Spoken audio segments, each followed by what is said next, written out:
उनके आज के समय में भी काफी भक्त हैं और वो ऐसा सोचते हैं कि ओशो के मुख से निकली हुई प्रत्येक बात सत्य है।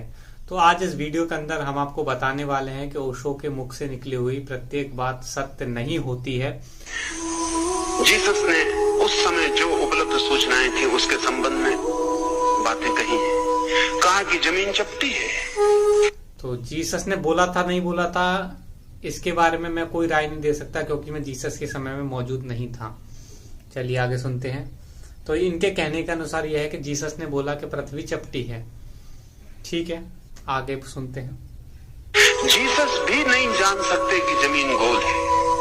जब पता चला कि जमीन गोल है और जमीन चपटी नहीं है तो बड़ी संकट आया। ओशो ने बोला कि जब पता लगा कि पृथ्वी गोल है, यानी कि ओशो भी उनकी जो नासा है और जो मेन स्ट्रीम साइंस है, राइट, उन्हीं पे भरोसा करके बता रहे हैं कि पृथ्वी गोल है।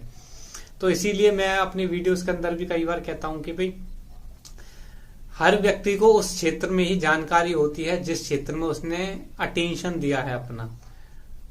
मैं यह नहीं कह रहा कि ओशो नहीं जान सकते थे कि धरती चपटी है, डेफिनेटली जान ही सकते थे, लेकिन उन्होंने कभी इस क्षेत्र में अटेंशन ही नहीं दिया, तो उन्हें नहीं पता इस बारे में, तो उन्हें नहीं पता था इस संबंध में। तो ये जो ब्रह्मांड है, ठीक है, किसी को एक विषय के बारे में जानकारी है तो इसका अर्थ यह नहीं होता है कि उसे हर विषय के बारे में जानकारी है। तो इस ब्रह्मांड के अंदर अनगिनत टॉपिक्स हैं और हर टॉपिक की सत्यता को जानने के लिए उस टॉपिक पर अटेंशन देना बहुत जरूरी है। और उस टॉपिक पे भी कितने समय तक, कितनी गहराई तक आपने अटेंशन दिया है, कितना अटेंशन दिया है, इस बात पे निर्भर करता है कि उस टॉपिक के संबंध में कितनी सत्यता आपको पता चलेगी। कोई पृथ्वी के आकार के संबंध में जाहिर सी बात है ओशो ने अटेंशन अपना नहीं दिया, इस कारण से उन्हें चपटी पृथ्वी की सच्चाई नहीं पता थी। ठीक है, तो आगे सुनते हैं।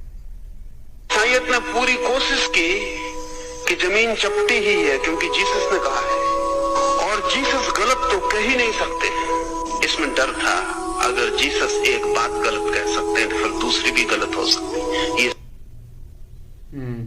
तो इससे पता लगता है कि भाई जब ओशो एक बात गलत कह सकते हैं तो दूसरी भी गलत हो सकती है, समझिए आप। तो ये ओशो के जो भी भक्त थे उनके लिए एक संदेश था कि भाई ओशो की एक बात गलत है कि उन्हें नहीं पता था कि पृथ्वी का आकार क्या है।